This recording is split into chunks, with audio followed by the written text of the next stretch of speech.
Good morning. आज हम attitude के बाद परसेसिव कम्युनिकेशन के बारे में पढ़ेंगे। परसेसिव कम्युनिकेशन पढ़ने से पहले थोड़ा सा एटीट्यूड को रिवाइज कर लेते हैं। एटीट्यूड ये सब इंडेक्स है, ये सब चीज़ें तो अपन ने देख रखी हैं पूरी की पूरी। थोड़ा सा एग्ज़ाम पैटर्न को दोबारा से देख लेते हैं ताकि रिवाइज रहे और याद रहे। आपको पता है कि 4 यूनिट हैं, 4 यूनिट में से 20 जो क्वेश्चन हैं अति लघु उत्तरीय यानी कि वेरी शॉर्ट टाइप आएंगे, जो उनका 10 शब्दों में उत्तर देना है, 2 नंबर का रहेगा। और लघु उत्तरीय यानी कि शॉर्ट टाइप क्वेश्चंस आएंगे जिसमें 5 नंबर का एक क्वेश्चन होगा और 8 क्वेश्चंस आएंगे। फिर उसके बाद दीर्घ उत्तरीय यानी कि 20 नंबर का एक क्वेश्चन होगा, जो कि टोटल 4 आएंगे, हर एक यूनिट से एक क्वेश्चन आएगा। ऐसे डिवाइडेशन किया गया है। बाकी सब चीज़ें ठीक हैं। अपन यूनिट 2 को पढ़ रहे थे, सॉरी। यूनिट 2 में क्या पढ़ रहे थे हम? यूनिट 2 में एटीट्यूड के बारे में पढ़ रहे थे, जैसे जो 2019 में यूनिट 3 के अंदर दे रखा है। एटीट्यूड के बारे में पढ़ना था, एप्टीट्यूड के बारे में पढ़ना था, इमोशनल इंटेलिजेंस के बारे में पढ़ना था और इंडिविजुअल डिफरेंसेस के बारे में पढ़ना था। जिसमें हमने एटीट्यूड को पढ़ लिया था। एटीट्यूड की कंटेंट क्या है वो पढ़ लिए थे, एलिमेंट्स पढ़ लिए थे, functions and formation of attitude पढ़ लिया था, एटीट्यूशनल चेंज पढ़ लिया था। अब हम पढ़ने वाले थे परसेसिव कम्युनिकेशन। परसेसिव कम्युनिकेशन एक अच्छा सा चैप्टर है जिसको अच्छे से समझना चाहिए। हमें सीखना भी चाहिए कि परसेसिव कम्युनिकेशन आखिरकार होता क्या है, हम कैसे इसको डेवलप कर सकते हैं अपने अंदर।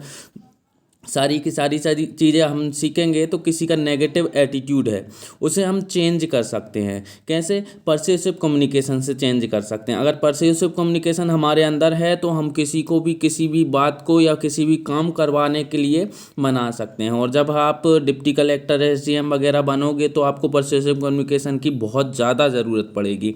फिर उसके बाद हम पढ़ेंगे प्रीजुडाइसिस के बारे में। प्रीजुडाइसिस क्या होते हैं? यानी कि पूर्वाग्रह, जिन्हें हिंदी में बोलते हैं। नेगेटिव एटीट्यूड होता है एक प्रकार का, जो का ज़रूरी नहीं होता है लेकिन अपने आप विकसित हो जाता है, या तो जन्म से जैसे जैसे समाज में रहते हैं उसी जैसे प्रीजुडाइसेस बन जाते हैं। जैसे कि मान लो जापानीज़ लोग जो हैं वो बुद्धिमान होते हैं, ये प्रीजुडाइसेस हैं। ऐसा ज़रूरी नहीं है हर जापानीज़ कैसा हो, बुद्धिमान हो, ये प्रीजुडाइसेस लगा रखे होते हैं। ठीक है, इसके बारे में पढ़ेंगे। फिर डिस्क्रिमिनेशन। डिस्क्रिमिनेशन कैसे हो जाता है? जैसे कि विभेद करने लगते हैं हम। अगर कोई गरीब है और कोई अमीर है तो अमीर क्या समझता है हमेशा गरीब को कि ये लोग क्या हैं भैया, ये भीख मांगने वाले ही हैं, ये हमेशा क्या क्या करते हैं, ये अमीरों को नीचे दिखाने की कोशिश करते हैं। तो ये प्रीजुडाइसेस हैं। तो इसी के आधार पर अमीर क्या करते हैं, गरीबों से दूर रहते हैं और उनके प्रति छुआछूत का व्यवहार रखते हैं। इसे ही बोलते हैं डिस्क्रिमिनेशन। तो प्रीजुडाइसेस क्रिएट करते हैं डिस्क्रिमिनेशन। देन स्टीरियोटाइप्स, पता ही है, रूढ़िवादिता, है ना। ऑर्थोडॉक्स एंड इंडियन कॉन्स्ट्रक्ट के हिसाब से इसको देखना है। ठीक है, तो ये क्वेश्चंस आ चुके थे, ये हमने डिस्कस कर लिए थे। हम थोड़ा सा एटीट्यूड को रिवाइज कर लेते हैं जल्दी जल्दी, ताकि हमें मेमोराइज रहे और आगे कभी भूले नहीं। First of all we have to discuss about the definition of attitude. बिना देखे एटीट्यूड की डेफिनेशन एक बार मुझे सुना दो, सुनाओ।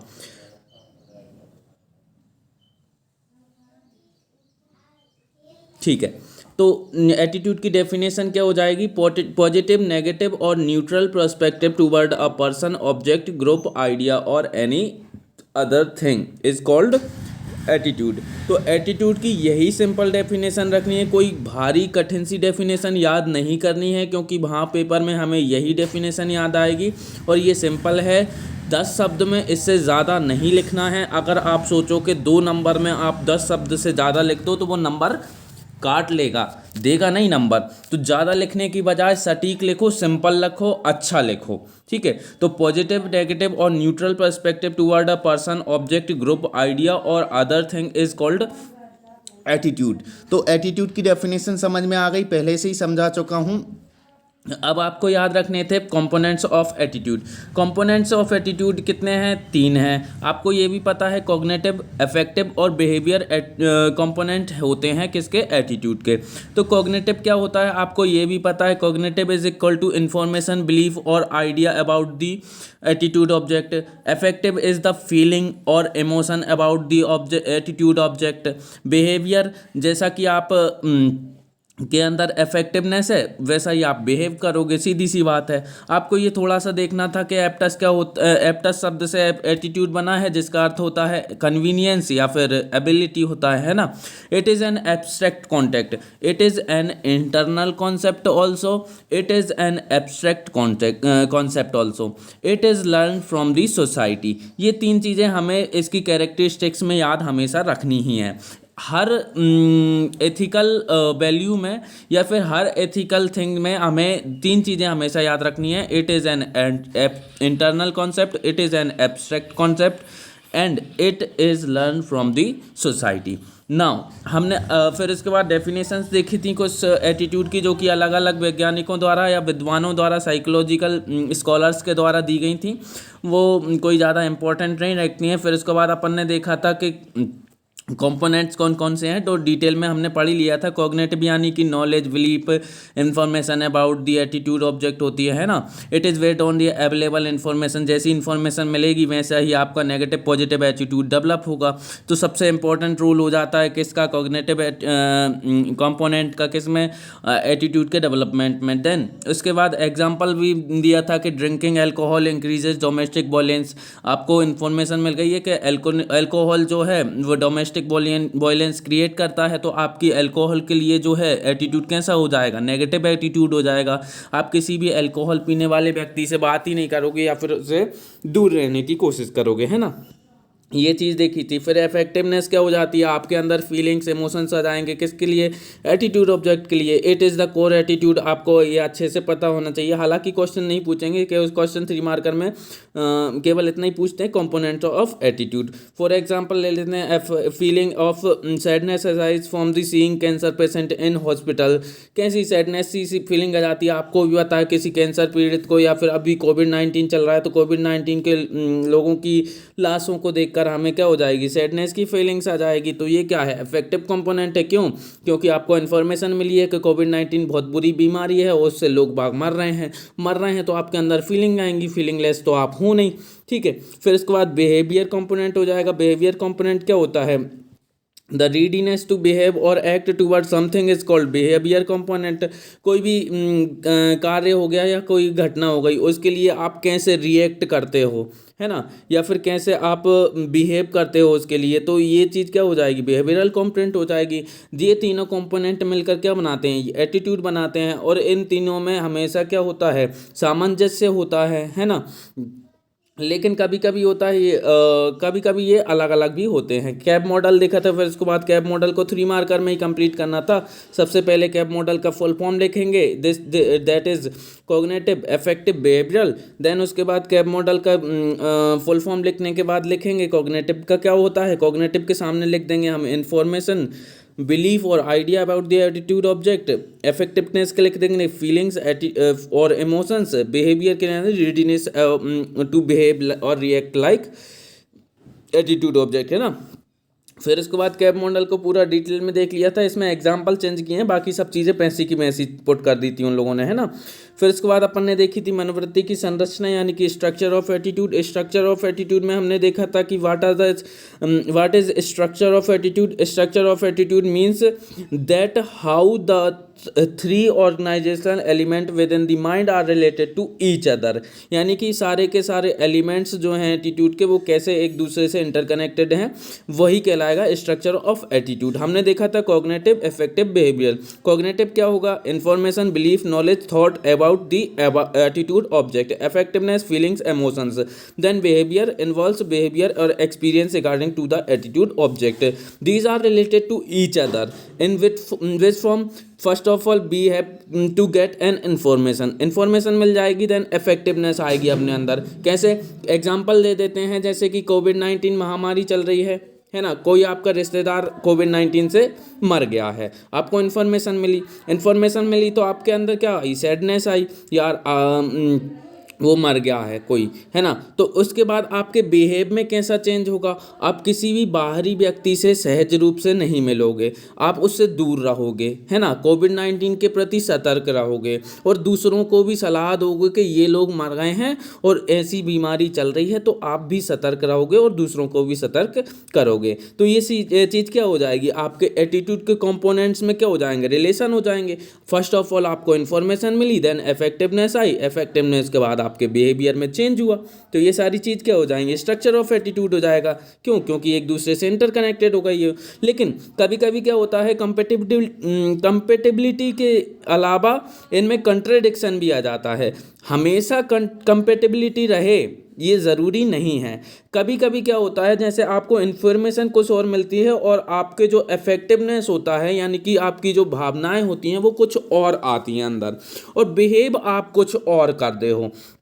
इंटरव्यू के टाइम पे ऐसा देखा जाता है, जैसे कि आप इंटरव्यू के टाइम पे इन्फॉर्मेशन कुछ और रखते हो, वहाँ पे कुछ और पूछी जाती है और आप बिहेव कुछ और कर जाते हो, इस वजह से नंबर कट जाते हैं। तो ये सारी चीज़ें होती हैं, पर हमेशा याद रखना, जैसा एटीट्यूड है अपने अंदर वैसा ही शो करना है और वैसे ही बिहेव करना है, तब आप अपनी लाइफ में सक्सेस जल्दी पालोगे। लेकिन एटीट्यूड कभी भी नेगेटिव नहीं होना चाहिए। नेगेटिव कुछ चीज़ों के प्रति होनी चाहिए, लेकिन एटीट्यूड जो है सही है कि गलत है, इसका अपन मॉरल एटीट्यूड में आकलन करते हैं, है ना।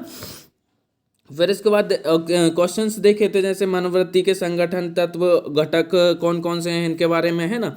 तो 3 मार्कर में ये क्वेश्चन एज इट इज़ लिख लेना अपने नोट्स में कि डिफाइन कंपोनेंट्स और elements of attitude, as it is लिख लेना और इसे 3 मार्कर में ही याद करना। 6 मार्कर में या 5 मार्कर में या 11 मार्कर में याद करने की कोई ज़रूरत नहीं है, ठीक है। फिर इसके बाद कैब मॉडल को 3 मार्कर में याद रखना और 3 मार्कर में ही लिख लेना है, जैसा बताया है वैसा, ठीक है। फिर इसके बाद define structure of attitude. Structure of attitude में आपकी जो डेफिनेशन है सिंपल सी ये वाली डेफिनेशन, ये बस अकेली लिखनी है ना, इसके अलावा कुछ नहीं लिखना स्ट्रक्चर ऑफ एटीट्यूड में। नाउ स्ट्रक्चर ऑफ एटीट्यूड अगर 5 मार्कर में लिखना है तो ये सारी चीज़ें भी अपने नोट्स में पुट कर लेना, हालांकि स्ट्रक्चर ऑफ एटीट्यूड कभी पूछा नहीं जाएगा। फिर उसके बाद कैरेक्टरिस्टिक्स देखी थी हमने एटीट्यूड की सारी कैरेक्टरिस्टिक्स जो है एज इट इज़ आपको लिख लेनी है। कुछ कैरेक्टरिस्टिक्स 3 मैंने बताई थी। पहली, it is an internal concept, it is an abstract concept and it is learn from the society. तो ये 3 चीज़ें जो हैं कैरेक्टरिस्टिक्स में आपको एटीट्यूड में पुट कर देनी है, बाकी एज इट इज़ आपको लिखनी है और एज इट इज़ 5 नंबर में पूछा जाएगा और 5 नंबर में आप 10 में से कोई 8 या फिर 6 लिख दोगे ना, उससे काम हो जाएगा। लेकिन 6 पूरी की पूरी सटीक लिखना, इनमें से ही लिखना। इंटरनल, एब्स्ट्रैक्ट और लर्न फ्रॉम दी सोसाइटी एक ही पॉइंट में डाल देना, ठीक है। तो इन पॉइंटों को अपन 5 नंबर में लिखेंगे, अपन को अच्छे मार्क्स मिल जाएंगे। फर्स्ट ऑफ ऑल एटीट्यूड की डेफिनेशन लिखो। अब इस क्वेश्चन में ये ज़रूरी नहीं है, क्योंकि 5 नंबर में 50 शब्द लिखने हैं, जो पूछा है वो लिखो, ख़त्म करो, फालतू की बकवास नहीं करनी है, ठीक है। अब उसके बाद अपन ने देखे थे एटीट्यूड के टाइप्स। एटीट्यूड के टाइप्स में हमने क्या देखा था कि पॉजिटिव एटीट्यूड होता है, नेगेटिव एटीट्यूड होता है, न्यूट्रल एटीट्यूड होता है, जनरल टाइप हो गई है। स्पेसिफिक एटीट्यूड में देखा था कि attitude toward the deprived classes, moral attitude, political attitude. Now positive attitude क्या होता है, उसकी डेफिनेशन अपन को बस याद रखनी है और उसके बेनिफिट्स क्या क्या हैं वो अपन को याद नहीं रखने हैं, थोड़े से देख लेने हैं, अपने नोट्स में नहीं लिखोगे तो भी चल जाएगा। बस ये डेफिनेशन जो है, ये 2 पॉइंट ये एज इट इज़ अपने नोट्स में लिखने हैं, बस ज़्यादा माथापच्ची नहीं करनी है। जो क्वेश्चन पेपर में आएगा उसे ही याद करना है और उसी को अच्छे से रटना है, ठीक है, क्योंकि बहुत सारा सिलेबस है वो IMP क्वेश्चन ही पूछते हैं हमेशा, ठीक है। फिर उसके बाद नेगेटिव एटीट्यूड हो गया, इसमें भी ये डेफिनेशन लिख लेनी है। आपको पता ही है कौन सी डेफिनेशन है, पिछली बार बहुत अच्छे से पढ़ के आए अपन नेगेटिव एटीट्यूड को भी, है ना। फिर उसके बाद न्यूट्रल एटीट्यूड, इसके तो बहुत ज़्यादा घाटे हैं, तो इसको भी देख लेना कैसा है ये एटीट्यूड, है ना। फिर इसके बाद attitude toward the deprived classes कोई इंपॉर्टेंट नहीं है। पॉलिटिकल एटीट्यूड इसलिए इंपॉर्टेंट है क्योंकि पॉलिटिकल इशू बहुत ज़्यादा चलते रहते हैं। तो लाइक और dislike attitude toward a political idea, it explain the attitude of person toward political system, party, ideology etcetera is called political attitude. Then moral attitude देखा था हमने। मॉरल एटीट्यूड में क्या देखा था कि means expression based on believe और right toward there right और रॉन्ग, है ना। तो मोरल एटीट्यूड क्या होता है, मैंने आपको बताया था मोरलिटी क्या होती है, सही और गलत का आकलन करना या फिर सही और गलत का चुनाव करना क्या कहलाता है, मोरलिटी कहलाती है।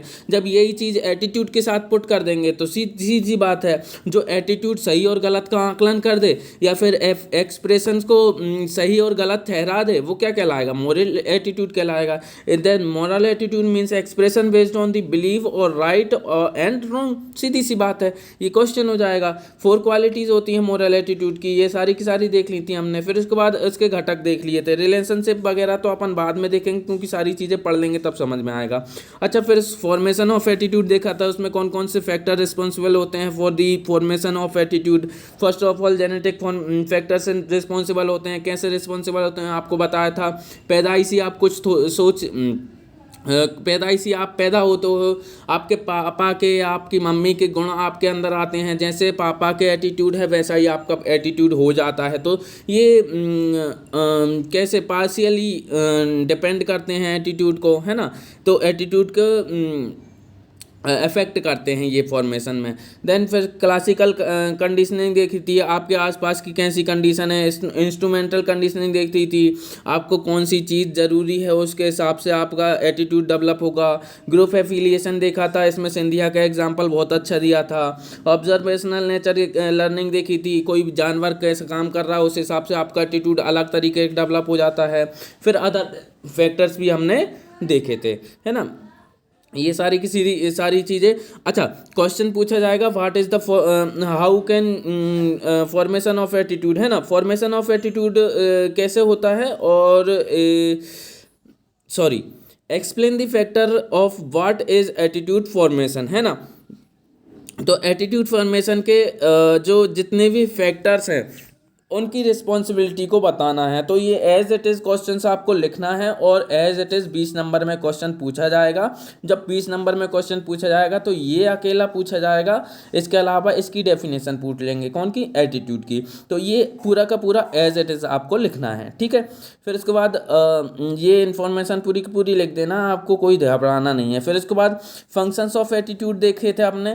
फंक्शन ऑफ एटीट्यूड बहुत सारे होते हैं, यहाँ पे 5 लिखे हुए हैं, बाकी बहुत सारे होते हैं। 3 तो मैं आपको एक्स्ट्रा बता देता हूँ। First of all cognitive function, second affective function, third behavioural function. ये 3 फंक्शन जो एलिमेंट्स से बनते हैं वो 3 फंक्शन तो हमेशा होते ही हैं, किसके, एटीट्यूड के। देन उसके बाद कौन कौन से फंक्शन हो जाते हैं, नॉलेज फंक्शन हो जाता है, आप कौन सा नॉलेज गेन करोगे, कौन सा छोड़ोगे, है ना, कौन सी चीज़ पढ़ोगे, कौन सी चीज़ छोड़ोगे, के एग्जाम में कौन सी चीज़ आएगी नहीं आएगी, ये सब कैसे एटीट्यूड से डिपेंड करता है ना। तो आपका एटीट्यूड ऐसा होना चाहिए कि गट फीलिंग आनी चाहिए, एग्जाम में यही क्वेश्चन आएगा और मुझे यही पढ़ना है बस, ठीक है। ईगो डिफेंसिव फंक्शन क्या होता है, ईगो डिफेंसिव फंक्शन में आप अपने आप को रोकने की रक्षा करने की कोशिश करते हो कि आपने जो किया है वो सही ही किया है, ये एटीट्यूड आपके अंदर डेवलप होता है।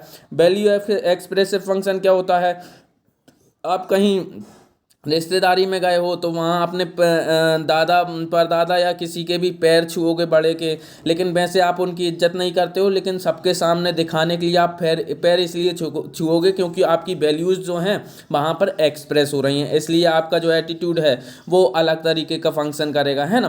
फिर इंस्ट्रूमेंटल फंक्शन क्या हो जाएगा, आपको जौन जौन सी चीज़ की ज़रूरत है, जहाँ पर ज़रूरत है तो आप पॉजिटिव एटीट्यूड रखोगे। जैसे कि आपको बनियाओं से सख्त नफरत है, लेकिन आप क्या करोगे, उससे सामान खरीदना है तो सीधी सी बात है उसके लिए थोड़ा सा पॉजिटिव एटीट्यूड तो अपने अंदर लाओगे और बिहेवियर उससे अलग तरीके से करोगे।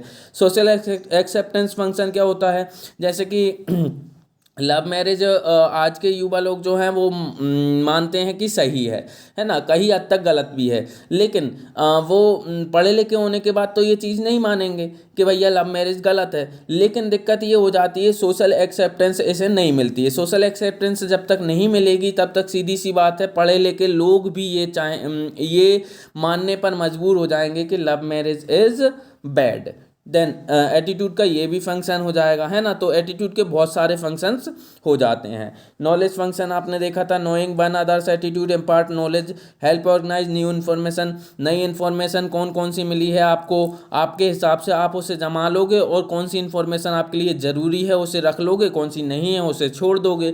ये आपके लिए नॉलेज फंक्शन हो जाएगा एटीट्यूड का। यूटिलिटी टेरियन और इंस्ट्रूमेंटल फंक्शन आपका बताया था मैंने। People develop positive attitude toward object associated with regard and negative attitude toward those associated with punishment. वही कैरेट एंड स्टिक का फॉर्मूला, जौन सी चीज़ आपके लिए ज़रूरी है वो चीज़ आप रख लोगे, या फिर जिससे आपको प्रोत्साहन मिल रहा है वो चीज़ आप करोगे, और जो जिससे आपको डिमोटिवेशन मिल रहा है वो कभी नहीं करोगे, है ना। ठीक है, फिर इसके बाद ईगो डिफेंसिव आपको बताया था, प्रिवेंट करोगे आप, गिल्ट फीलिंग से बचने की कोशिश करोगे। काय क्योंकि है ना इससे आपका ईगो डिफेंस हो जाएगा। आप अगर सॉरी बोल दोगे तो आपकी इज्जत कम हो जाएगी, ये सोचोगे, और एटीट्यूड के द्वारा क्या करोगे, अपने ईगो को डिफेंस करोगे। That is called ego defensive function of attitude. ठीक है, positive attitude toward our self help us to preserve our self image, otherwise we might fall into depression. अगर हम गलत हैं तो हम डिप्रेशन में जा सकते हैं, क्योंकि हमारा एटीट्यूड हमें डिफेंस करेगा, ईगो डिफेंस करेगा हमारा। लेकिन अगर हम गलत नहीं हैं तो हम कैसे हो जाएंगे, सेल्फ इमेज को प्रिजर्व कर लेंगे। ठीक है, फिर इसके बाद हमने देखा था वैल्यू एक्सप्रेसिव, वही देखा था हमने, किसी को कम्युनिकेट करते हैं तो गुड उसके पैर वगैरह छूते हैं, ये सारी चीज़ें हैं ना। फिर इसके बाद सोशल आइडेंटिटी फंक्शन देखा था। सोशल आइडेंटिटी में क्या होता है, आप दूसरे लोगों से ऐसे संबंध स्थापित करते हो जिससे आपको भी लाभ हो और दूसरों को भी लाभ हो। ठीक है, ये सारी चीज़ आप सोशल आइडेंटिटी फंक्शन के अंतर्गत करते हो। मनोवृत्ति में परिवर्तन देखे थे भैया, तो क्या परिवर्तन देखे थे, दो प्रकार के परिवर्तन हो सकते हैं एटीट्यूड में। पहला congruent attitude change, then incongruent attitude change. Congruent attitude change क्या होता है, पॉजिटिव से और पॉजिटिव की ओर, या नेगेटिव से और नेगेटिव की ओर जो चेंज किया जाएगा वो कॉन्ग्रुएंट एटीट्यूड चेंज होगा। लेकिन अब जब नेगेटिव से पॉजिटिव और पॉजिटिव से नेगेटिव उल्टा करना है तो इसे कहेंगे इनकॉन्ग्रुएंट एटीट्यूड चेंज। इसका क्वेश्चन सीधा सा आएगा कि define mode change and explain its characteristics. ठीक है, सीधा सा क्वेश्चन डायरेक्ट आएगा, एटीट्यूड की डेफिनेशन आएगी, how can we change the attitude. ठीक है, ऐसा क्वेश्चन सीधा सा आएगा। तो एटीट्यूड के कैरेक्टरिस्टिक्स हमने देख लिए थे कि इतना इजी नहीं होता एटीट्यूड को चेंज करना, है ना। पर्सनालिटी इंपॉर्टेंट रहती है, पर्सुएसिव कम्युनिकेशन चाहिए आपको, है ना। For the change of attitude message वैसा होना चाहिए जैसा ज़रूरी है, द मैसेंजर भी ज़रूरी है, मैसेंजर। अच्छा, यही चीज़ हम परसेप्टिव कम्युनिकेशन में पढ़ेंगे, for the change of attitude. चलो अब शुरुआत करते हैं हम परसेप्टिव कम्युनिकेशन की। Factor responsible for the change of attitude, ये सारे आप देख लेना अपने हिसाब से, है ना। आगे अपन को देखने को मिलेंगे सारी की सारी। अच्छा, ये क्वेश्चन बहुत ज़्यादा इंपॉर्टेंट है, इसे अच्छे से हाईलाइट कर लेना, 5 स्टार लगा लेना, ये क्वेश्चन पेपर में आने वाला ये है ना। तो ये क्वेश्चन एज इट इज़ आपको लिख देना, आपको पूरे के पूरे नंबर मिल जाएंगे। मनोवृत्ति परिवर्तन में असफलता के कारण वगैरह तो देख लिए थे अपन ने, कोई ज़्यादा इंपॉर्टेंट नहीं है। महत्व क्या है, importance of attitude for public servant, ये कोई ज़्यादा इंपॉर्टेंट नहीं है, फिर भी आप एक बार पढ़ लेना, आपको समझ में आ जाएगा, है ना। अब आप स्टार्ट करेंगे किसको, परसेप्टिव कम्युनिकेशन को। नाउ हम स्टार्ट करते हैं परसेसिव कम्युनिकेशन के लिए, है ना। परसेसिव कम्युनिकेशन की डेफिनेशन सबसे पहले हमको याद होनी चाहिए। तो अब सबसे पहले मैं आपको बता देता हूँ परसेसिव कम्युनिकेशन सिंपल भाषा में होता क्या है, ताकि समझने आ जाए, है ना। कोई भी व्यक्ति है, मान लीजिए आप हो खुद, ठीक है, तो आपका एटीट्यूड जो है पॉजिटिव है, या फिर आपका एटीट्यूड मान लो नेगेटिव है, ठीक है। अब मैं हूँ एक परsuasive, यानी कि एक संप्रेषण करता, और मुझे करना तुम्हारी मनोवृत्ति में परिवर्तन, ठीक है। तो मनोवृत्ति में जो परिवर्तन करना है, एटीट्यूड में जो चेंज करना है, उसके लिए मैं कुछ ना कुछ बोलूँगा, कम्युनिकेट करूँगा आपसे, और जो कम्युनिकेशन आपके और मेरे बीच में होगा उसे बोलेंगे परसेसिव कम्युनिकेशन। इसका टारगेट क्या है, आपकी जो नेगेटिव एटीट्यूड है उसे चेंज करना है पॉजिटिव एटीट्यूड में, ठीक है। यानी कि इनकॉन्ग्रुएंट चेंज लाना है आपके एटीट्यूड में, और वो कैसे लाना है, कम्युनिकेशन के द्वारा लाना है। और कम्युनिकेशन कैसा हो जाएगा, परसुएसिव कम्युनिकेशन हो जाएगा।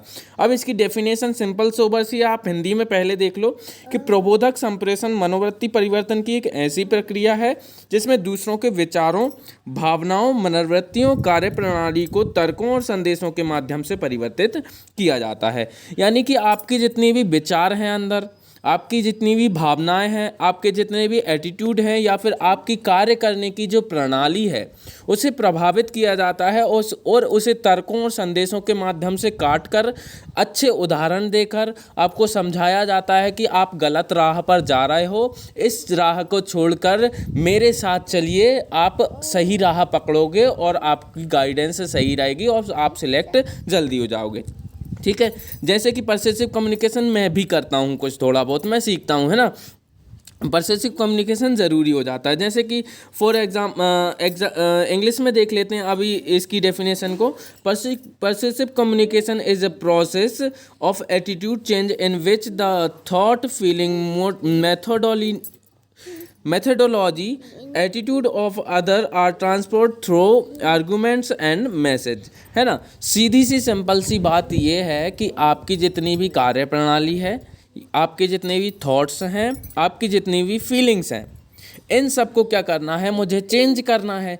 चेंज करने के लिए आपको कम्युनिकेट करना पड़ेगा मेरे साथ, और मुझे कम्युनिकेट करना पड़ेगा आपके साथ। तो ये जो प्रोसेस कहलाएगी कम्युनिकेशन की, ये जो प्रोसेस कहलाएगी एटीट्यूड चेंज की, उसे हम बोलेंगे परस्यूसिव कम्युनिकेशन, ठीक है। क्या बोलेंगे, परस्यूसिव कम्युनिकेशन। 2 नंबर में सीधी सीधी परिभाषा आएगी परस्यूसिव कम्युनिकेशन की। तो आपको एज इट इज़ इसी को रटना है, इसी को याद करना है और इसी को ही लिखना है। आपको एग्जाम्पल भी लिखना है। जैसे कोरोना महामारी के टाइम पे अमिताभ बच्चन जो कि फ़ोन पे बार बार बोलते रहते हैं कि कोविड-19 महामारी चल रही है और आपको सुरक्षा रखनी है वगैरह वगैरह। तो ये क्या है, परस्यूसिव कम्युनिकेशन है, ताकि आप क्या कर सको, आप जो है अपने नेगेटिव पॉजिटिव एटीट्यूड में कि हम बाहर घूमेंगे तो भी कुछ नहीं होगा, हमें कोरोना से कुछ नहीं हो सकता, इसमें चेंज लाओ और कोरोना से डरो और तो कोरोना से सावधानी रखो। ये चीज़ ज़रूरी है, इसलिए परस्यूसिव कम्युनिकेशन अमिताभ बच्चन के द्वारा करवाया गया है, ठीक है। आगे हम देखेंगे क्यों ज़रूरी होता है, क्योंकि परस्यूसिव इंपॉर्टेंट होता है।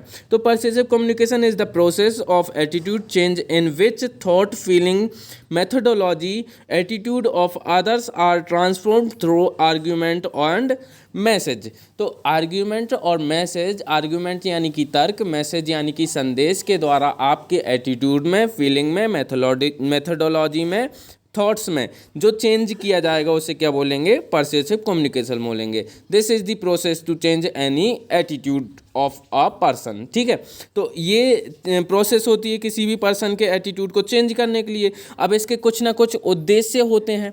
क्या उद्देश्य होते हैं, सीधी सी बात है कि it is a type of communication और expression that has a definite purpose. देखो, इसके उद्देश्य एकमात्र होता है। पहली चीज़ तो याद रखना, क्या कि किसी भी व्यक्ति की एटीट्यूड को या इसकी फीलिंग्स को चेंज करना, ठीक है। फीलिंग्स को चेंज करना, उसके थॉट्स को चेंज करना। इससे क्या होगा कि उसे सही धारा में ले जाएंगे। कुछ लोग गलत धारा में भी ले जाते हैं। जैसे किसी की आतंकवाद के प्रति कैसी एटीट्यूड है, नेगेटिव एटीट्यूड है कि आतंकवाद बहुत बुरा होता है और हमें ऐसा नहीं करना चाहिए। लेकिन क्या होगा, वो कहाँ जाएंगे, धर्मगुरुओं के पास चले जाएंगे। गलती से चले गए या जानबूझ के चले गए, जैसे भी चले गए, लेकिन वो धर्मगुरुओं के पास चले गए। अब पाकिस्तान में चले गए, पाकिस्तान में कुछ ऐसे धर्मगुरु हैं, वो बोलते हैं कि अल्लाह ताला की आप जितनी भी हिमायत करोगे तो आपको क्या होगा, जन्नत प्राप्त होगी, और आप इन मूर्ति पूजकों को मार दो। तो धीरे धीरे आपके परस्यूसिव कम्युनिकेशन के द्वारा आपके एटीट्यूड में चेंज लाएंगे। नेगेटिव एटीट्यूड है आतंकवाद के प्रति, लेकिन धीरे धीरे क्या हो गया, अब वो पॉजिटिव हो गया है। पहले मैं भी आतंकवादी बनूंगा, ये पॉजिटिव एटीट्यूड हो गया है आपका आतंकवाद के लिए। तो अब क्या बन गए हो, अब आतंकवादी बन गए हो। तो ये क्यों हो पाया है, परस्यूसिव कम्युनिकेशन की वजह से हो पाया है। तो आपके थॉट्स, फीलिंग्स और एटीट्यूड में चेंज करने की जो प्रोसेस है वो परसेसिव कम्युनिकेशन है। और परसेसिव कम्युनिकेशन के कुछ ना कुछ कैरेक्टरिस्टिक्स होते हैं, है ना। कैरेक्टरिस्टिक्स को पहले हिंदी में देख लीजिए ताकि अच्छे से समझ में हो जाएगा। कैसे कि एक निश्चित उद्देश्य होता है। क्या उद्देश्य होता है? किसी के भी एटीट्यूड में चेंज करना, ठीक है। फिर इसके बाद इसका उद्देश्य व्यक्ति के विचारों, विश्वासों और में परिवर्तन करना होता है। वही मैंने बता दिया आपको, विचारों में, आपके थॉट्स में और आपके विश्वास में परिवर्तन करना होता है, ट्रस्ट पे, है ना। फिर इसके बाद इसका माध्यम वार्तालाप, टेलीविज़न, इंटरनेट, अखबार इत्यादि हो सकते हैं, है ना। ये सारी चीज़ें हो सकती हैं। अच्छा, इसका कोई भी माध्यम हो सकता है, फ़ोन हो सकता है, चिट्ठी हो सकती है, कबूतर हो सकता है, कुत्ता हो सकता है, कुछ भी हो सकता है, लेकिन माध्यम होते हैं। टेलीविज़न, इंटरनेट, अखबार आजकल वर्तमान में चल रहे हैं तो वो ज़्यादा इंपॉर्टेंट हो जाते हैं, ठीक है। इसमें संप्रेषण का स्रोत और संप्रेषण कौशल का विशेष महत्व होता है। क्यों होता है? क्योंकि आप जो बोल रहे हो और कहाँ से बोल रहे हो और कैसे बोल रहे हो वो डिपेंड करता है। जैसे अगर मैं किसी को परसेसिव कम्युनिकेशन के द्वारा समझाना चाहूँ तो मैसेज से थोड़ा कम समझा पाऊँगा, लेकिन मैसेज के बाद मैं अगर कॉल लगाऊँ तो कॉल में बहुत अच्छे से समझा पाऊँगा। फिर उसके बाद वीडियो कॉल पे और अच्छे से समझा पाऊँगा। लेकिन आमने सामने अगर होंगे तो सीधी सी बात है, उसके एटीट्यूड में चेंज ला ही दूंगा। या फिर कोई भी और ऐसा परसेसिव कम्युनिकेटिव व्यक्ति हो जिसको आता हो ये कम्युनिकेशन, तो वो क्या कर सकता है? एटीट्यूड में चेंज ला सकता है ना। तो ये डिपेंड करता है किस पे? स्रोत पे, यानी कि सोर्स पे, और संप्रेषण कौशल पर भी डिपेंड करता है। इससे जन जागरूकता कार्यक्रम चलाए जा सकते हैं। कैसे कि बेटी बचाओ बेटी पढ़ाओ अभियान, हर ट्रक के पीछे लिखवा दो बेटी बचाओ बेटी पढ़ाओ अभियान, हर बस के पीछे लिखवा दो, हर टेम्पू के पीछे लिखवा दो, हर रोड पे दिखना चाहिए, है ना। और लोगों के द्वारा और बड़े बड़े जो सेलिब्रिटीज़ हैं उनके द्वारा इसका प्रचार करना चाहिए कि एक बेटी बचाओ बेटी पढ़ाओ अभियान की शुरुआत हुई है और ये ऐसा ऐसा है और आपको बेटी को बेटे के समान मानना चाहिए। तो सीधी सी बात है, परसेसिव कम्युनिकेशन हो जाएगा। और कोई भी अगर नेगेटिव लोग बचे हैं तो उनको पकड़ पकड़ के सुधार दो, उनको समझाओ, उनको कानून के द्वारा बाध्य कर दो। तो ये परसेसिव कम्युनिकेशन डिपेंड करेगा। तो ये कार्यक्रम चलाए जा सकते हैं, जागरूकता कार्यक्रम। जैसे कोरोना के लिए जागरूकता कार्यक्रम बहुत सारे चलाए गए, 1 मास्क का अनेक जिंदगियां, है, स्ट्रीट वेंडर योजना, और अमिताभ बच्चन के द्वारा आवाज़ दी गई, और टीवी पे एडवर्टाइजमेंट, रोडों पे प्रचार। इंदौर में तो इतने ज़्यादा, बहुत ज़्यादा पोस्टर्स लगे हैं कि कोविड-19 महामारी है उससे बचो वगैरह वगैरह। तो ये जागरूकता कार्यक्रम है ना। किसके लिए? परसेसिव कम्युनिकेशन के लिए। मैंने बताया माध्यम कुछ भी हो सकता है ना। अनुनय की सफलता 3 प्रकार पर निर्भर करती है: स्रोत, संदेश और लक्ष्य। ये आगे अपन देखेंगे, ठीक है। तो इन कैरेक्टरिस्टिक्स देख ली अपन ने क्या? परसेसिव कम्युनिकेशन की। इंग्लिश में एक बार देख लेते हैं। It is a type of communication और expression that has a definite purpose. तो आपको ये शब्द जो है डेफिनेट पर्पस, ये आपको याद रखना है, क्योंकि आप इस सेंटेंस को तो बना लोगे पूरा का पूरा, लेकिन ये डेफिनेट पर्पस जो शब्द है वो आपको याद रखना है, वो आपकी कैरेक्टरिस्टिक्स है। डायरेक्ट आप डेफिनेट पर्पस लिख दोगे तो भी चल जाएगा, है, ठीक है। फिर उसके बाद its purpose is to change one thought और बिलीफ। मैंने आपको बताया था डेफिनेट पर्पस क्या है। डेफिनेट पर्पस है change one's thought and believes, ठीक है। फिर इसके बाद मीडियम्स बताए थे। मीडियम्स क्या क्या हो सकते हैं? कन्वर्सेशन हो सकती है, बातचीत करना, टेलीविज़न के द्वारा कर सकते हैं, इंटरनेट के द्वारा कर सकते हैं, न्यूज़पेपर के द्वारा कर सकते हैं, एटसेट्रा। बहुत सारे कम्युनिकेशन बेस होते हैं, उनके द्वारा कर सकते हैं, है ना। In this source of communication and communication skills are also important, है ना। बिकॉज सोर्स ऑफ कम्युनिकेशन बेहतर होगा, जैसे कि फेस टू फेस बात करना, तो सीधी सी बात है, बात अच्छे से समझ में आएगी और परसेसिव कम्युनिकेशन जो है सक्सेस हो जाएगा। लेकिन उसके लिए कम्युनिकेशन स्किल्स भी चाहिए। कम्युनिकेशन स्किल्स जिसकी कमज़ोर होती हैं, जो अच्छे से समझा नहीं पाता है, वो अच्छा टीचर नहीं बन पाता है। हमें भी पता है ये चीज़। लेकिन जैसे कम्युनिकेशन अच्छे से आता है या फिर वो अच्छे से कम्युनिकेट कर पाता है, इंटरेक्ट कर पाता है स्टूडेंट के साथ, वो क्या अच्छा टीचर बन जाता है। सीधी सी बात है। परसेसिव कम्युनिकेशन बहुत ज़्यादा इंपॉर्टेंट हो जाता है कि नहीं हो जाता? बिल्कुल हो जाता है। फिर उसके बाद thought this public awareness programmes can be conducted, वही अवेयरनेस प्रोग्राम्स चला सकते हैं। Persuasive success depend on 3 factors, sources, message, goals. ये आगे देखेंगे factors affecting the persuasive communication, है ना। तो ये सारी चीज़ें देखेंगे। ये देखो आ गए factors affecting the persuasive communication. तो ये सीधा का सीधा 5 नंबर में या 20 नंबर में परसेसिव कम्युनिकेशन एज इट इज़ पूरा का पूरा कैसे आएगा मैं पहले ही बता देता हूँ। इसको एज इट इज़ 20 नंबर में एक ही क्वेश्चन लिखना है और उसी को याद करना है, और ये वही है। कैसे? सबसे पहले आ जाएगा परसेसिव कम्युनिकेशन की डेफिनेशन लिखना है। डेफिनेशन के बाद लिखना है factor responsible for the factor affecting the persuasive communication, ये लिखना है। देन उसके बाद फैक्टर के बाद लिखना है आपको यूजेस, है ना, the importance of a persuasive communication. ये 3 चीज़ें एक साथ जब पूछेगा तो वो 20 नंबर में ही पूछेगा। तो 20 नंबर में आपको जब लिखने को आए तो ये 3 क्वेश्चन एक साथ आएंगे। पहला डेफिनेशन, दूसरा फैक्टर्स अफेक्टिंग, तीसरा आ जाएगा इम्पोर्टेंस। तो ये 3 चीज़ें एक साथ पूछेगा 20 नंबर में, और आपको ये एज इट इज़ लिख लेना है और एज इट इज़ याद कर लेना है। देखो फैक्टर अफेक्टिंग परसेसिव कम्युनिकेशन अब हम पढ़ने वाले हैं, जो कि क्या करते हैं, हमारी परसेसिव कम्युनिकेशन को अफेक्ट करते हैं।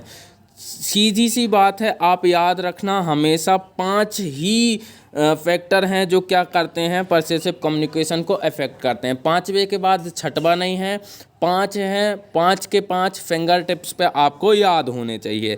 पहला है परसुएसिव। परसुएसिव क्या मतलब क्या होता है? प्रबोधन करता। क्या होता है? प्रबोधन करता। देखो परसुएसिव का मतलब होता है प्रबोधन करता या प्रबोधक होता है। जैसे कि मैं मान लो एक प्रबोधक हूँ। क्यों? क्योंकि मैं क्या करता हूँ, किसी की मनोवृत्ति में या फिर किसी के भी एटीट्यूड में चेंज करता हूँ, तो मैं कौन हो गया? परसुएसिव हो गया। अब परसुएसिव क्यों इंपॉर्टेंट हो गया? क्योंकि उसी की स्किल्स ऑफ कम्युनिकेशन पर ही डिपेंड कर रहा है ना कि कैसे सक्सेस होगा परसुएसिव कम्युनिकेशन। तो ये जो फर्स्ट पॉइंट है कि persuasive that is most important factor affecting the persuasive communication. तो हमें अच्छे से याद रखना है कि परसुएसिव जो है वो क्या करता है, अफेक्ट करता है परसुएसिव कम्युनिकेशन को। सेकंड, आप किस प्रकार का मैसेज दे रहे हो, है ना, किस प्रकार का संदेश आप दे रहे हो। मान लो कोविड-19 महामारी चल रही है, और क्या वो हरियाणा के खट्टर थे, कौन थे, सॉरी उत्तराखंड के जो सीएम हैं, पूर्व सीएम, उन्होंने क्या बोला कि कोरोना भी एक प्रकार का प्राणी है और उसे भी जीने का अधिकार है, और हम उससे जीने नहीं दे रहे हैं, हम उसके पीछे पड़े हैं। तो ये क्या है? गलत परसेसिव कम्युनिकेशन हो गया कि नहीं हो गया? तो इससे क्या मैसेज जाएगा? जो उसके अंधभक्त हैं या फिर उसकी पार्टी के जो अंधभक्त हैं, सीधी सी बात है, उसको मानेंगे तो नेगेटिव एटीट्यूड हो जाएगा सरकार के लिए, और पॉजिटिव एटीट्यूड हो जाएगा कोरोना के लिए। सब गले मिलेंगे आपस में, और फिर सीधी सी बात है कोरोना उनको मार देगा। तो क्या होगा? मैसेज जो है वो भी डिपेंड करता है परसेसिव कम्युनिकेशन पे कि आप कैसा मैसेज दे रहे हो। अगर आप सही मैसेज दे रहे हो तो एटीट्यूड में सही चेंज होगा। आप अगर गलत मैसेज दे रहे हो तो एटीट्यूड में जो चेंज करना चाहते हो वो तो नहीं होगा, लेकिन उसके उल्टा अपोजिट चेंज हो जाएगा, जो कि क्या हो सकता है, घातक सिद्ध हो सकता है। देन मीडियम ऑफ कम्युनिकेशन, मैंने आपको पहले ही बताया था मीडियम ऑफ कम्युनिकेशन क्या होते हैं। बहुत सारे हो सकते हैं, फ़ोन हो सकता है, टेलीविज़न हो सकता है, न्यूज़पेपर हो सकता है, पत्रिका हो सकती है, कोई भी बहुत सारी चीज़ें हो सकती हैं, उनके द्वारा मीडियम ऑफ कम्युनिकेशन। अच्छा, फेस टू फेस भी एक मीडियम ऑफ कम्युनिकेशन है जो कि बहुत ज़्यादा इंपॉर्टेंट है। जैसे कि फेस टू फेस अगर आप संदीप माहेश्वरी से मिल लो तो सीधी सी बात है, आपका कैसा भी एटीट्यूड हो उसको चेंज कर सकता है। कौन? संदीप माहेश्वरी। क्यों? क्योंकि बहुत अच्छी कम्युनिकेशन स्किल है उनके पास। और दूसरी बात ये है कि मीडियम ऑफ कम्युनिकेशन भी फेस टू फेस हो गया है, तो सीधी सी बात है वो आपके चेहरे को पहचान लेंगे, कहाँ क्या सोच रहे हो आप, सीधी सी बात है आपका एटीट्यूड को चेंज कर देंगे। तो थर्ड फैक्टर रिस्पॉन्सिबल और affecting the persuasive communication is medium of communication. First factor is persuasive, second factor is message, third factor is medium of communication. Then fourth factor of persuasive communication is target group. मान लो आप बच्चों को कोई ऐसी चीज़ समझा रहे हो जो बड़ों को समझानी चाहिए, तो बच्चे नहीं समझेंगे, और बड़ों को वो चीज़ समझा रहे हो जो बच्चों को समझानी चाहिए, तो बड़े भी नहीं समझेंगे। या फिर ऐसे लोगों को टारगेट ग्रुप को समझा रहे हो, जैसे मान लो कोई भूखा आदमी है, भूखे आदमी को आप बोलो कि आप वोट दो, आपका ये अधिकार है, आप इसके लिए लड़ो। अरे वो रोटी कमाए कि आपके लिए लड़े या फिर ये करे। तो ये टारगेट ग्रुप्स जो हैं बहुत इम्पोर्टेंस रखते हैं परसेसिव कम्युनिकेशन में। आप जिस व्यक्ति की मनोवृत्ति में परिवर्तन करना चाहते हो उसके बारे में पूरी जानकारी होनी चाहिए, तब जाके आप परिवर्तन कर पाते हो। तो ये 4 फैक्टर हमने अच्छे से याद करना है। पहला फिंगर पे टिप्स पे देखो, persuasive. Second message. Third medium of communication. Fourth target groups. First persuasive communication, second message, third medium of communication, fourth target groups, fifth होगा मेथड ऑफ कम्युनिकेशन। ठीक है, कैसी मेथड अपना रहे हो आप कम्युनिकेशन की, है ना। मेथड कोई भी हो सकती है, जैसे कि फेस टू फेस मेथड हो गई, है ना, door in the face technique हो गई, face in the door technique हो गई, और बहुत सारी तकनीकें होती हैं, ये परसेसिव कम्युनिकेशन के काम में आती हैं। अच्छा, आपको ये जो इसके नोट्स में नहीं दे रखी हैं, ये 3 मार्कर में पूछी जा सकती हैं। Door in the face technique, face in the door technique, है ना, टेक्नोलॉजी जिसे बोलते हैं। तो ये विधियाँ होती हैं, एक्चुअल में 5 विधियाँ होती हैं, पूरी की पूरी 5 विधियाँ मैं आपको बता दूंगा। अभी तो मैंने नहीं देखी उन्हें, मैं भूल गया हूँ, लेकिन फिर भी बता देता हूँ। Foot in the door technique क्या होती है? Foot in the door technique में आपको पहले क्या बोलेंगे, छोटा काम करने को बोलेंगे। जैसे मुझे 100 रुपये दे दो, ठीक है भैया, 100 रुपये दे दिए। फिर उसके बाद कुछ दिनों बाद आप बोलोगे यार 500 रुपये की ज़रूरत है। जब आपने 100 रुपये दे दिए तो सीधी सी बात है आप 500 भी देने के लिए मजबूर हो ही जाओगे। तो इसे बोलते हैं foot in the door technique. पहला छोटा काम करवाओगे, उसके बाद बड़ा काम करवाओगे, है ना। फिर इसके बाद होती है face in the door technique. Face in the door technique में क्या होता है कि face in the door technique में आपको पहले बड़ा काम करने को बोला जाएगा और आप बड़ा काम करने के लिए मना कर दोगे। जैसे मैंने बोला कि मुझे 1000 रुपये की ज़रूरत है, मुझे दे दो।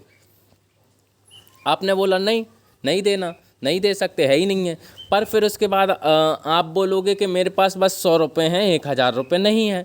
फिर मैं बोलूँगा चलो ठीक है, 100 में से 50 ही दे दो। तो मेरा काम तो हो गया ना। पहले मैंने बड़ा काम करने को बोला जो कि मना कर दिया गया, लेकिन उसके बाद मैंने छोटा काम करने को बोला, उसके लिए आप मना नहीं कर सकते किसी भी हालत में। तो ये हो गई फेस इन दी डोर तकनीक, जिसमें पहले बड़ा काम करने को बोलते हैं और बड़ा काम जब करने को जब मना कर दिया जाता है तो छोटा काम करने के लिए बोला जाता है और उसके लिए कभी मना नहीं कर सकते। ठीक है, और भी बहुत सारे होते हैं। एक होता है भूल गया मैं, बाद में बताऊंगा, है ना। तो ये होते हैं। सबसे पहले अपन factors affecting the persuasive communication देख लेते हैं। परसेसिव कम्युनिकेशन के फैक्टर्स कौन कौन से होते हैं? परसेसिव होता है द कम्युनिकेशन और information has an important role in making the persuasive communication effective. क्यों? क्योंकि वही जो है उसके अंदर ही स्किल है कम्युनिकेशन की, और वही तो क्या कर सकता है, चेंज कर सकता है एटीट्यूड में। इसलिए परसेसिव कम्युनिकेशन में इसका इंपॉर्टेंट रोल हो जाएगा परसेसिव का, यानी कि प्रबोधनकर्ता का। जैसे कि मैं क्या करूं, किसी की मनोवृत्ति में परिवर्तन करना चाहूं तो कैसे करूंगा? क्योंकि मेरे अंदर स्किल्स हैं, स्किल्स मैंने सीखी हैं। इंटरेक्शन से स्किल्स सीखी जाती हैं, लोगों को समझ के सीखी जाती हैं। लोगों को देखा जाता है कि ये अगला सेंटेंस क्या बोलेगा, ये अंदर क्या सोच रहा होगा। ये ऐसी चीज़ें जब समझ में आने लगती हैं तो आपका परसेसिव कम्युनिकेशन बेटर होने लगता है ना। जैसे high reliability communication are more successful in mood change. कैसे? जैसे अमिताभ बच्चन है, अमिताभ बच्चन बोले कि पोलियो की 2 बूंद बहुत ज़रूरी हैं, तो सब मानेंगे। क्यों? क्योंकि उसकी विश्वसनीयता बहुत ज़्यादा है, और विश्वसनीयता जिसकी ज़्यादा होगी उसका परसेसिव कम्युनिकेशन बेटर होगा ही। जैसे कि एग्जांपल देख लो, advertisement of energy drink by player rather would seem more creditable than a normal person. तो ये क्या हो गई कि एनर्जी ड्रिंक का प्रचार किसके द्वारा किया जा रहा है? खिलाड़ी के द्वारा किया जा रहा है। खिलाड़ी के द्वारा किया जा रहा है तो सीधी सी बात है एनर्जी ड्रिंक ज़्यादा बिकेंगी, है ना। तो ये होगा परसेसिव का इफेक्ट। तो परसेसिव बहुत ज़्यादा इंपॉर्टेंस रखता है परसेसिव कम्युनिकेशन में। Then message, the content of message is an important factor affecting attitude, है ना। The same message will be affecting which will agitate the feeling of audience. मतलब ये कि जब ऑडियंस को ऐसा मैसेज दिया जाए जो उनकी फीलिंग्स को क्या कर सके, उत्तेजित कर सके, एजिटेट कर सके, उत्तेजित कर सके। अगर उनकी फीलिंग्स एजिटेट हो जाएंगी यानी कि उनमें परिवर्तन होना लाजमी है। कैसे? क्योंकि संदीप माहेश्वरी की जब भी वीडियो देखते हो आप, कभी कभी वो बीच में बहुत स्लो बोलते हैं, कभी कभी इतना तेज बोलते हैं कि अंदर से ऐसी उफान से निकल आता है और अपनी फीलिंग्स क्या हो जाती हैं, उत्तेजित हो जाती हैं। उठ जाग और खड़ा हो जा अपने लक्ष्य के लिए, और तब तक मत रुकना जब तक कि अपना लक्ष्य प्राप्त नहीं कर लिया जाए। तो इस प्रकार के जब शब्द बोले जाते हैं तो आपकी भावनाओं को, आपकी फीलिंग्स को क्या करते हैं, उत्तेजित करते हैं। उत्तेजित करते हैं तो क्या हो जाता है, It is generally seen that when an emotional arc is associated with fear is more effective। अगर आपको डरा के क्या बताया जाए, इन्फॉर्मेशन दी जाए, जैसे पहले कोरोना के बारे में आपको डरा दिया कि ये ऐसे ऐसे होता है और इससे लंग्स जो है 3 दिन में ख़राब हो जाते हैं, 90% डैमेज होने के बाद आदमी बचेगा बिल्कुल नहीं, और ये लोग मर चुके हैं, इतने लोग बहुत ज़्यादा गंभीर रूप से प्रभावित हैं। तो ये सब चीज़ें अगर आपको पहले डरा के बता दी गई, फिर उसके बाद आप क्या सोचोगे कि आप बचो कैसे कोरोना से। तो आपको पहले बताया गया कि कैसे डर पैदा किया गया आपके अंदर, और फिर डर पैदा करने के बाद आपको बताया गया कि आप ऐसे ऐसे इस चीज़ से बच सकते हो। तो अब जो पर्सुएसिव कम्युनिकेशन है वो सक्सेस हो जाएगा। ये क्या माना मैंने, पहले मैंने आपको डराया, किससे डराया, कोरोना से डराया, देन उसके बाद आपको बचने के उपाय बताए, और बचने के जैसे जैसे उपाय बताए आप पूरे के पूरे एज इट इज़ फॉलो कर लोगे। जैसे कि MPPSC का एग्जांपल एक और देता हूँ। MPPSC का एग्जांपल क्या हो जाएगा, MPPSC का एग्जाम्पल ये हो जाएगा कि जैसे मान लो मैंने पहले डराया कि आप ये चीज़ ऐसे नहीं पढ़ रहे हो, ये चीज़ अच्छे से नहीं पढ़ रहे हो, ये चीज़ एग्ज़ाम ओरिएंटेड नहीं पढ़ रहे हो। उसके बाद आप समझ गए, ठीक है, कि आपको लगने लगा डर कि यार मैंने ऐसे अच्छे से नहीं पढ़ा तो मेरा सिलेक्शन नहीं होगा, डर लगने लगा। मैंने भी बोल दिया कि आपका सिलेक्शन ऐसे नहीं होगा, क्यों? क्योंकि आप इस एग्ज़ाम ओरिएंटेड व्यू में नहीं पढ़ रहे हो। फिर उसके बाद आप मुझसे पूछोगे आप बताओ मैं क्या करूं। अब मेरे कांटेक्ट में आप हो और मैंने आपसे बोला कि आप ऐसे ऐसे पढ़ाई करो। क्यों? क्योंकि ऐसे ऐसे मेरा भी सिलेक्शन हुआ था प्री में और मेंस में भी हो जाएगा। तो उसी प्रकार से आप भी फिर क्या बोलोगे कि हाँ यार सही बात है, अगर आपका इस तरीके से हो सकता है सिलेक्शन तो मेरा भी हो सकता है। और दूसरी बात ये कि अगर आप जो है मैं जो है इन्फॉर्मेशन सही दे रहा हूँ और आपको सही लग भी रही है तो सीधी सी बात है आपका एटीट्यूड जो है चेंज हो जाएगा और आप जो है आपके थॉट्स में थोड़ा सा चेंज लाओगे और MPPSC की वैसे तैयारी करने लगोगे जैसे मैं कर रहा हूँ। और सीधी सी बात है मैं सक्सेस हुआ हूँ तो आप भी होगे। और आइडियाज़ बुरे तो है नहीं मेरे, और मैं गलत भी नहीं बता रहा कुछ भी चीज़। अगर गलत बताऊँगा तभी तो गलत होगा, लेकिन मैं गलत थोड़ी बता रहा हूँ। जो नेगेटिव एटीट्यूड आपका था MPPSC को लेकर या फिर नेगेटिव थॉट्स जो थे कि आपको ऐसे ऐसे पढ़ के भी सिलेक्शन मिल सकता है, उसे थोड़ा पॉजिटिव किया है या फिर सही किया है। जो गलत सूचना आपको थी कि ऐसे ऐसे पढ़ के सिलेक्शन नहीं, कुछ चीज़ें गलत थी जो सही सुधारी हैं। तो सीधी सी बात है, तो मोड ऑफ कम्युनिकेशन बहुत ज़्यादा इंपॉर्टेंट रोल प्ले करेगा। मैसेज की बात चल रही थी, तो मैसेज क्या करेंगे, इफेक्टिवली रोल प्ले करेंगे आपके कम्युनिकेशन में, है ना, पर्सुएसिव कम्युनिकेशन में। जैसे कि through terrible pictures cancer patient to create fear in people provide tobacco so that they do not consume it. आपकी सिगरेट में और जर्दा वगैरह में ये सब चीज़ें फ़ोटो वगैरह दी रखी होती हैं, लेकिन उससे कोई फ़ायदा नहीं है, सब खाते तो हैं, मैसेज कोई मायने नहीं रखता। मोड ऑफ कम्युनिकेशन देख लेते हैं। जैसे it the possibility of change of attitude from given information depend on the fact that what is means of providing them. For example, you are providing an information through messages, it is not more effective if you will provide an information through face to face communication, यानी कि face oriented persuasion, then it will be more effective because आप सामने वाले की feelings को समझ पा रहे होंगे, वो कैसे रिएक्ट कर रहा है वो समझ पा रहे होंगे, और इन्फॉर्मेशन कब कौन सी देनी है ये समझ पा रहे होंगे, तो आप अच्छे से कर सकते हो। Apart from this, communication can also be done through mass media like television, radio, newspaper, social media etcetera. It is also effective. Newspaper में बार बार वही खबरें आ रही हैं, टेलीविज़न में वही चीज़ें चल रही हैं, तो सीधी सी बात है आप डरने लगोगे और देखने लगोगे कि यार ऐसा अपन को नहीं करना है, कोरोना बहुत ज़्यादा ही चल रहा है, अपन घर में ही बैठो, है ना। ये सारी चीज़ें हो जाएंगी। टारगेट ग्रुप्स मैंने आपको बताया ही था। बच्चों को बड़ी चीज़ समझाओगे तो नहीं समझ में आएगी, बड़ों को छोटी चीज़ समझाओगे तो सही समझ में आएगी। अनपढ़ लोगों को समझाओगे कोई बात जो कि उनको आती नहीं है, तो सीधी सी बात है बहुत जल्दी समझ जाएंगे और उसको बिहेव करने लगेंगे वैसा ही।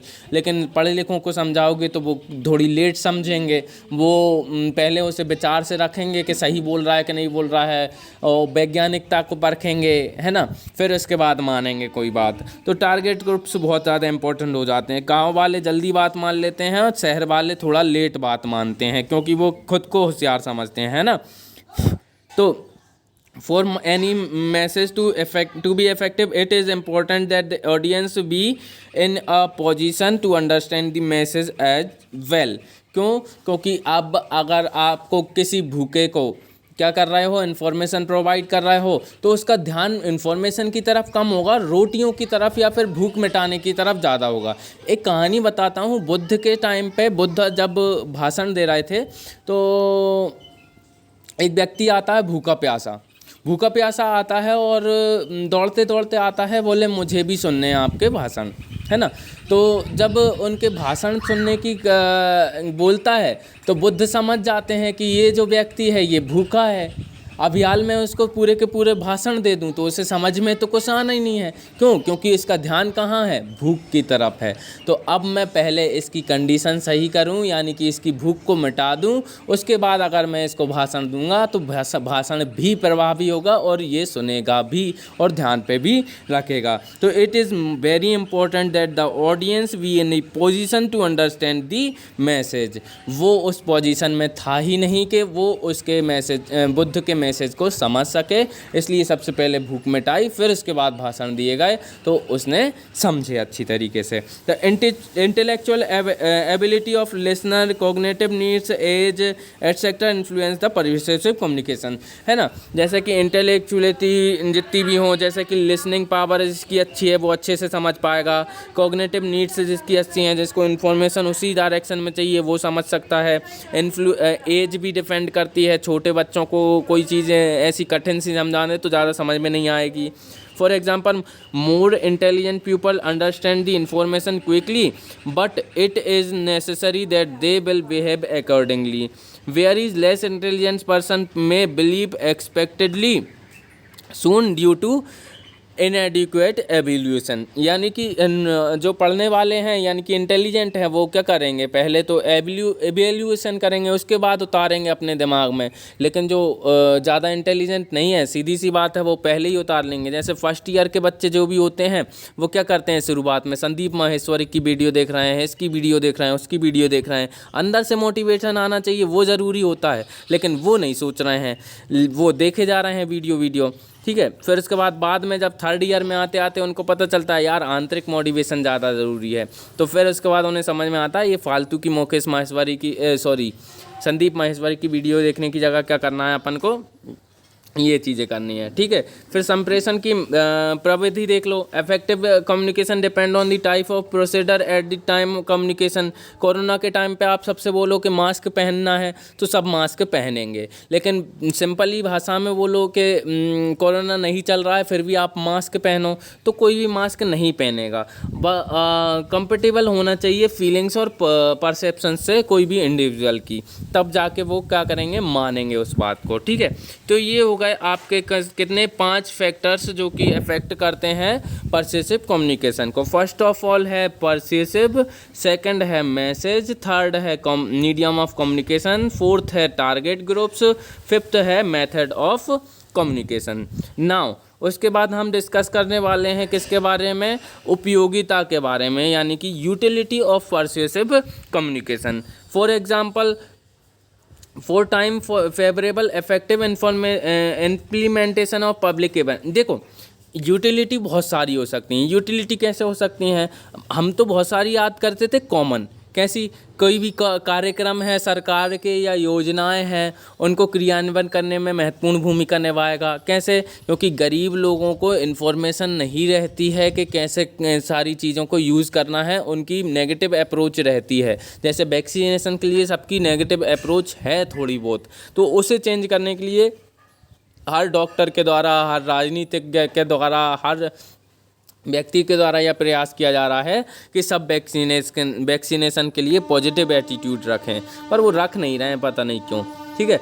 For time favourable effective and implementation of public awareness of government schemes important हो जाता है। छोटा परिवार सुखी परिवार, ये योजना आप चलवाओ, आप कम्युनिकेट करो सबसे, तो गवर्नमेंट की स्कीम काम में आएंगी और परिवार नियोजन अच्छे से चल पाएगा, है ना। फिर उसके बाद क्या हो सकता है? जैसे कि आप फॉरेस्ट कंजर्वेशन करना हो, इलेक्ट्रिसिटी कंजर्वेशन करना हो, या फिर वाटर सेविंग मैनेजमेंट करना हो, ये सारी चीज़ें कैसे हो सकती हैं? परसुएसिव कम्युनिकेशन हो सकती हैं। कानून बनाने से अकेले फ़ायदा नहीं है। कानून बनाने से केवल आप रोक सकते हो तब जब घटना हो जाए, लेकिन अब जब आप परसुएसिव कम्युनिकेशन करो या फिर परसुएशन कम्युनिकेशन करोगे, तो सीधी सी बात है, आप उसको पहले ही रोक पाओगे, होने से पहले। जैसे कि एक पौधा एक संकल्प योजना चला दो, सबको बोलो कि आप एक पौधा अपने घर के आगे लगाओ या फिर कहीं भी लगाओ, एक पौधा आप अपनी तरफ से लगाओ और उसे बड़ा करो।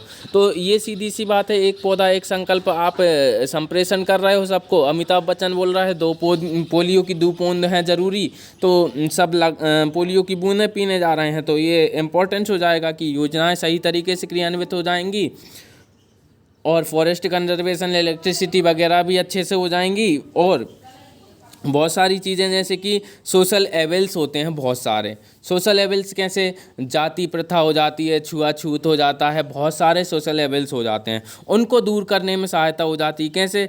कि बेटी जो हैं वो क्या होती हैं, ज़रूरी नहीं होती हैं घर के लिए, ये माना जाता था पहले। लेकिन जब से बेटी बचाओ बेटी पढ़ाओ अभियान आया, हर ट्रक के पीछे, हर दीवार पर ये लिखा हुआ है, तो सीधी सी बात है, सब समझेंगे सही में यार बात ऐसी है। और उसके बाद एग्जाम्पल्स अगर अपन दे दें, जैसे कि अवनी चतुर्वेदी का दे देते हैं अपन, है ना, दीपा कर्माकर का दे देते हैं अपन, तो ऐसे एग्जाम्पल्स दे देते हैं, साक्षी मलिक का एग्जाम्पल दे देते हैं। तो ये सारे एग्जाम्पल जब देंगे तो परसुएसिव कम्युनिकेशन जो है इम्पोर्टेंस रखेगा सोशल एविल्स को दूर करने में, तो ये भी इम्पोर्टेंस हो जाएगा इसका। देन उसके बाद क्या हो जाएगा? कोई भी व्यक्ति जो होता है एक्सेसिव वेल्थ एक्यूमुलेट कर लेता है, तो एक्सेसिव वेल्थ जब एक्यूमुलेट कर लेगा तो सीधी सी बात है, कुछ लोग गरीब रह जाएंगे, कुछ लोग अमीर रह जाएंगे। लेकिन गांधी जी ट्रस्टीशिप का सिद्धांत यूं ही थोड़ी लेके आए हैं। गांधी जी क्या बोलते हैं कि आप एक ट्रस्टी के रूप में रहो, और जितनी भी आपके पास एक्स्ट्रा संपत्ति है उसे आप दान कर दो। किसके लिए? गरीबों के लिए, ताकि उनका क्या हो सके, भला हो सके। तो इसलिए ऐसे ही एडवर्टाइजमेंट किए जाएँ इनकम टैक्स के द्वारा कि कर चोरी गलत बात है, काला धन गलत बात है, ये सारी चीज़ें नहीं करनी चाहिए। तो सीधी सी बात है, परसुएसिव कम्युनिकेशन जो है अच्छा हो जाएगा। इसकी इंपॉर्टेंस कहाँ हो जाएगी? कोई भी व्यक्ति जो है एक्सेस रूप में वेल्थ का एक्यूमुलेट नहीं कर पाएगा, है ना। ये एक्यूमुलेशन नहीं होगा तो गरीब और गरीब नहीं होगा, अमीर और गरीब नहीं होगा, और गरीबी के दुष्चक्र में नहीं फंसेगा भारत। तो इस प्रकार की चीज़ें भी इसके द्वारा हो सकती हैं। अच्छा, इंपॉर्टेंस में ये एज इट इज़ याद रखने की ज़रूरत नहीं है।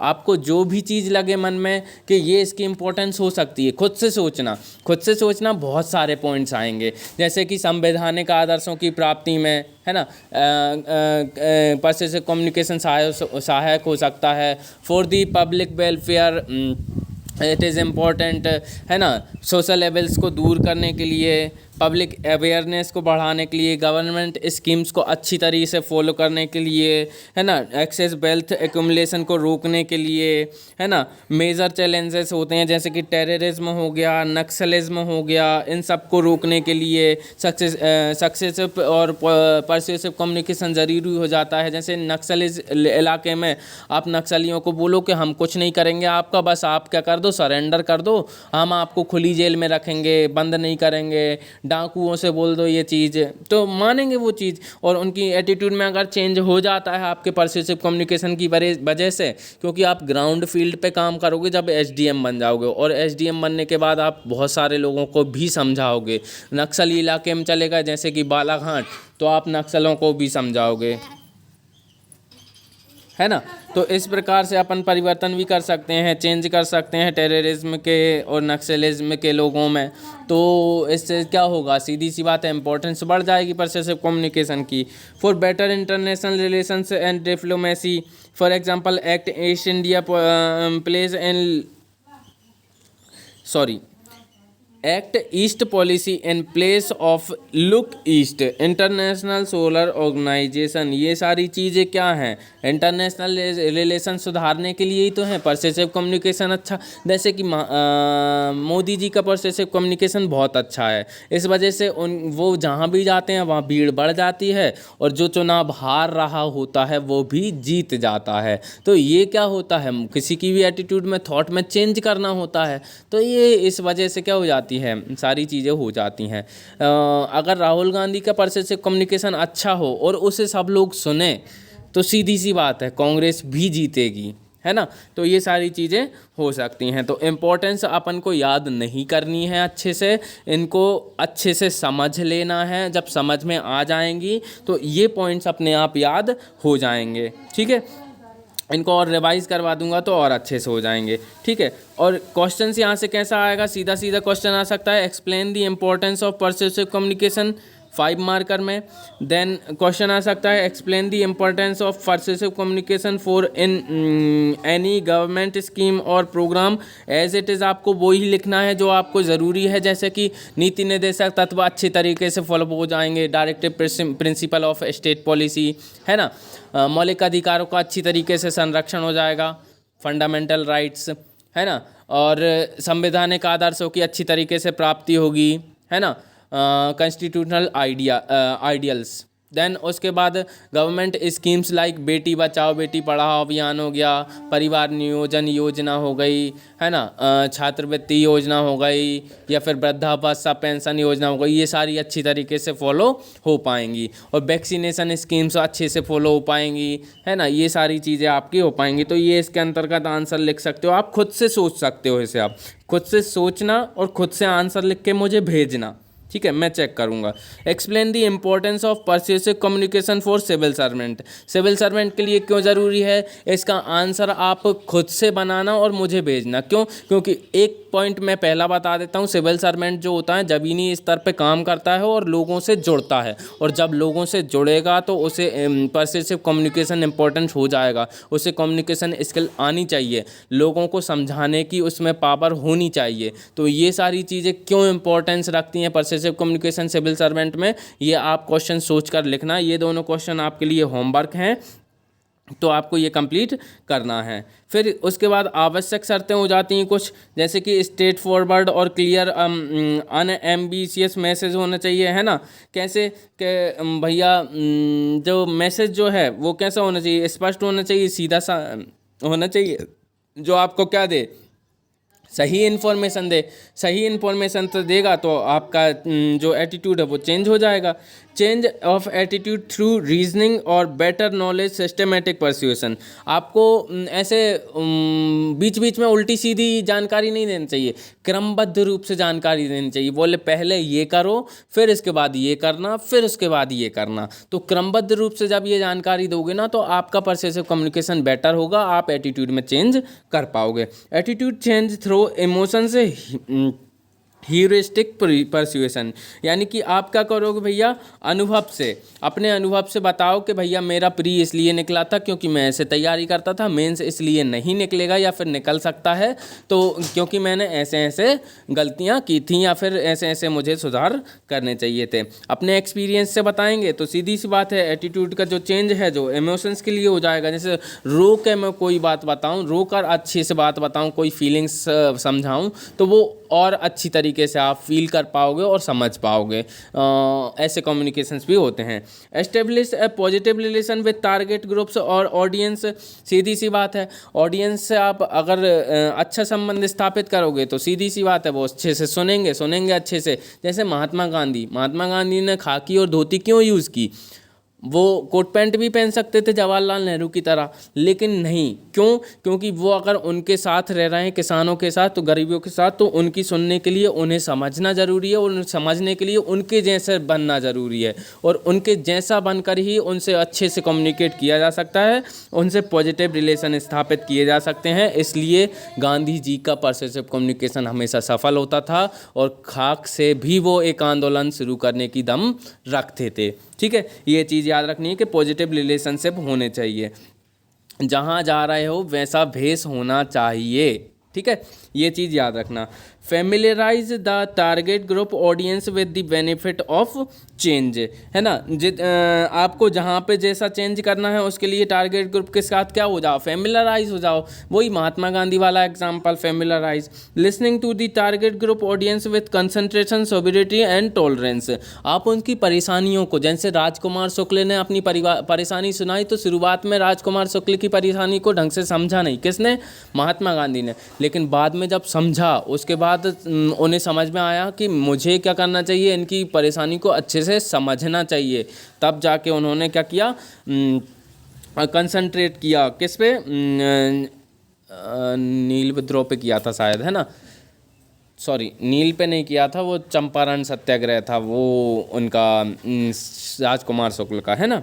तो इसलिए, है ना। फिर उसके बाद understanding the target groups problems and rebellion target and turning into opportunity.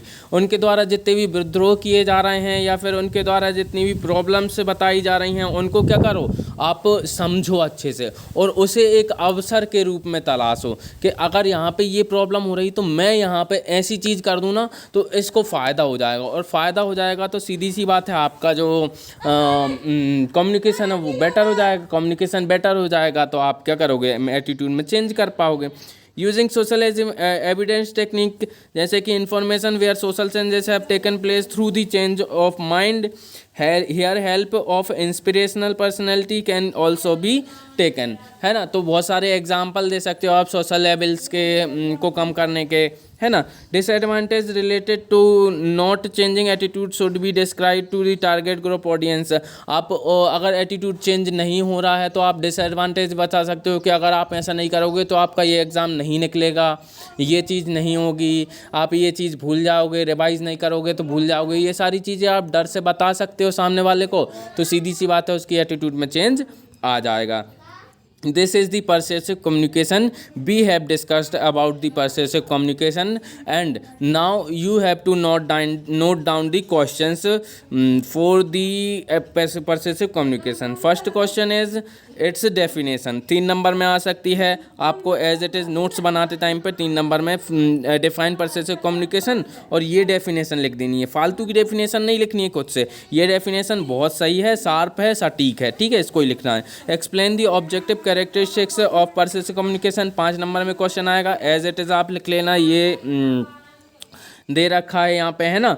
फिर इसके बाद अगला क्वेश्चन आ सकता है कि explain the factor affecting the persuasive communication. पहले आप इसकी डेफिनेशन लिखना परसेसिव कम्युनिकेशन की, उसके बाद ये फैक्टर्स को डायग्रामेटिकली बताना 5 पॉइंट, फिर उसके बाद एक एक पॉइंट को डिटेल में ऐसे समझा देना है, ठीक है। तो ये आपका 20 नंबर में कंप्लीट हो जाएगा। 5 मार्कर में अगर आएगा तो पहली लाइन लिखनी है और तीसरी लाइन लिखनी है, यानी कि एग्जाम्पल और वो लिखना है। इंपॉर्टेंस ये नहीं है बीच वाली लाइन, ठीक है। ऐसे ही एग्जाम्पल इसमें लिखना है, और उसके बाद ये इसमें सेकंड लाइन लिखनी है, ठीक है। फिर इसके बाद थर्ड पॉइंट में माध्यम वगैरह ये सारी चीज़ें लिख सकते हो आप, पूरी लिख लेना है। फोर्थ क्वेश्चन हो जाएगा explain the importance of persuasive communication, है ना। तो इम्पोर्टेंस पूरी की पूरी एज इट इज़ लिख लेनी है आपको, और भी पॉइंट्स दिमाग से सोचने हैं और वो भी लिख लेने हैं। जो आप दिमाग से सोचोगे वो अच्छे पॉइंट्स रहेंगे, वो हमेशा याद भी रहेंगे। सोचने कैसे हैं, जैसे कि constitutional ideals will be followed by this process. जितनी भी गवर्नमेंट की योजनाएं हैं, वैक्सीनेशन स्कीम्स हैं, कोविड-19 को रोकने की चीज़ें हैं, ये सारी भी चीज़ें डाल सकते हो, है ना। फिर इसके बाद आपको ये 2 क्वेश्चन होमवर्क हैं, आप लिख कर मुझे सेंड करना, ठीक है।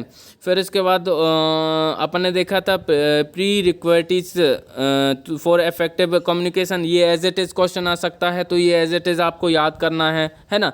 इसमें कोई चेंज नहीं कर सकते कुछ ज़्यादा, और इसको समझना है, बस हिंदी में पढ़ लेना एक बार, मैंने समझा दिया है, ठीक है। Thank you.